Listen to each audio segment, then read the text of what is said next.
Dan drama kan ron chan tur hi iswa pian thu ni Joseph le Mary chu la le langwat ta kan ni ya yang hit takin kan ni ngai zo nga an ni nei ma chu ni ban nei chan man na tu ngai lai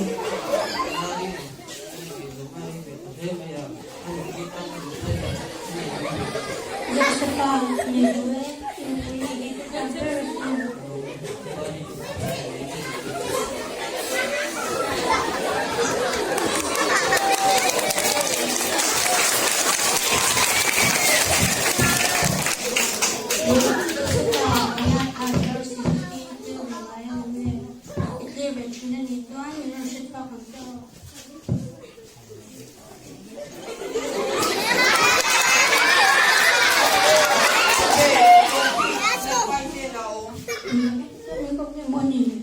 Mari, Lausu, Thiên Nghệ Sắc Dông Nhi Ye, Mai Ro, Rai Nga, Pai Sing Nga, Ani Nga Isoi Sukuni, Ani Tu Mi Thiên Nga Nga, Tung Nung Berak Pan Diang.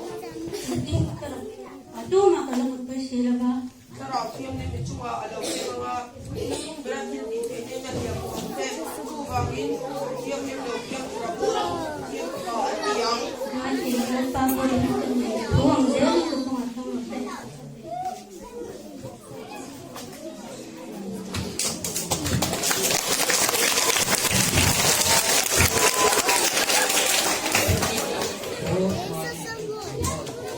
Wal Mari Thiên Nghệ Lausu, Now Pai Tu Kara Thiên Nghệ Nakamiyan Isin, Tapa Asing Nga, Ahinga Iswa Isaang, Ani Chu Amide, Antil Iswa Laka Achandan Do Chia.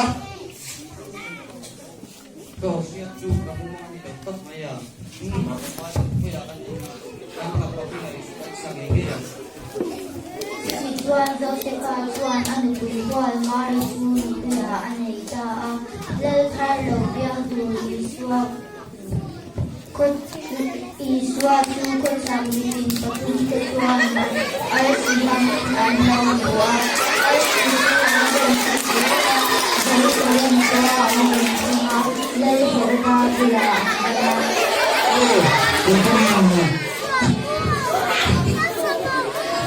Nasa bawah ba?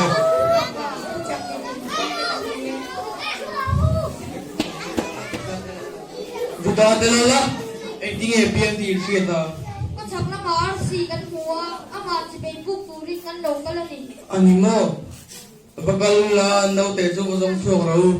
Kay point si pai ka buk pe duwan niya. In mube milaw silbat doon niya.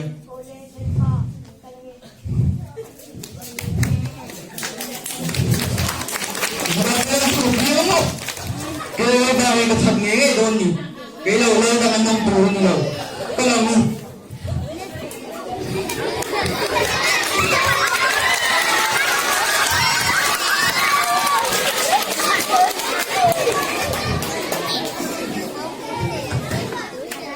Kami.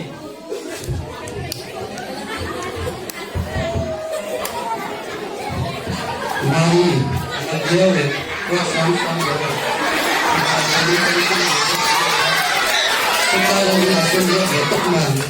Joseph le Mary Chu beli macam tu ni tu nak kena